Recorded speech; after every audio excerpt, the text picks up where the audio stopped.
أعوذ بالله من الشيطان الرجيم. بسم الله الرحمن الرحيم.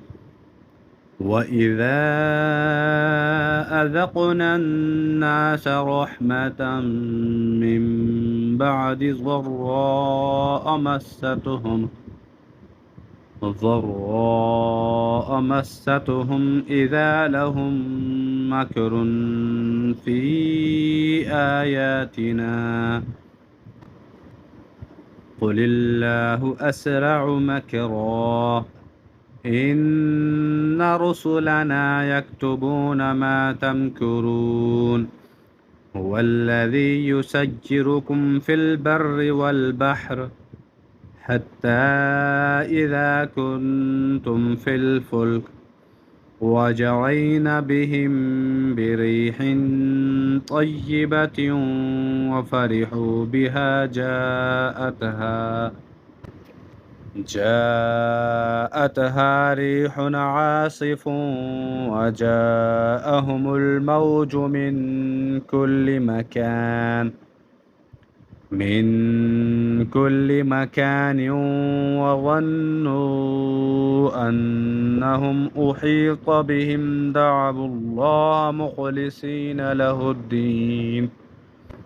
لئن أنجيتنا من هذه لنكونن من الشاكرين فلما أنجاهم إذا هم يبغون في الأرض بغير الحق يا أيها الناس إنما بغيكم على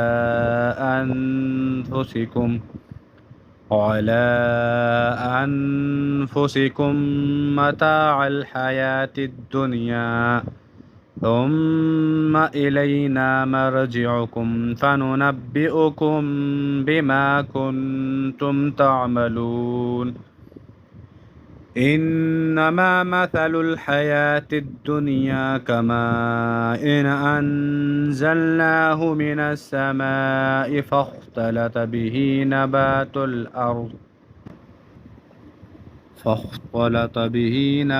الأرض مما يأكل الناس والأنعام حتى إذا أخذت الأرض زخرفها وزينت وظن أهلها أنهم قادرون عليها أتاها أمرنا ليلا أو نهارا فجعلناها حصيدا كأن لم تغن بالأمس كذلك نفصل الآيات لقوم يتفكرون والله يدعو إلى دار السلام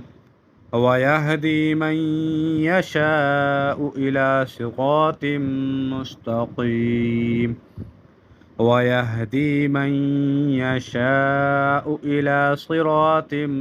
مستقيم للذين أحسنوا الحسنى وزيادة ولا يرهق وجوههم قتر ولا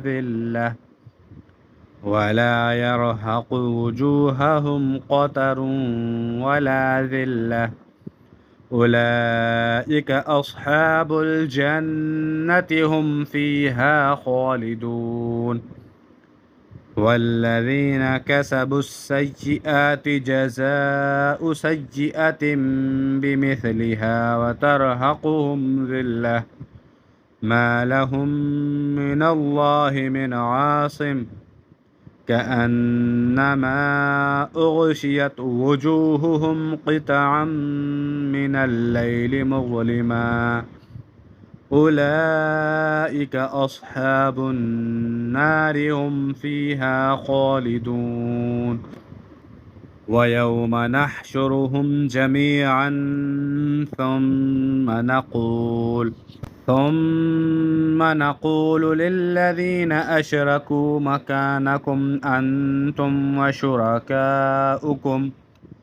فزيلنا بينهم وقال شركاؤهم ما كنتم إيانا تعبدون فكفى بالله شهيدا بيننا وبينكم إن كنا عن عبادتكم لغافلين هنالك تبلو كل نفس ما أسلفت وردوا إلى الله مولاهم الحق وضل عنهم ما كانوا يفترون صدق الله العظيم.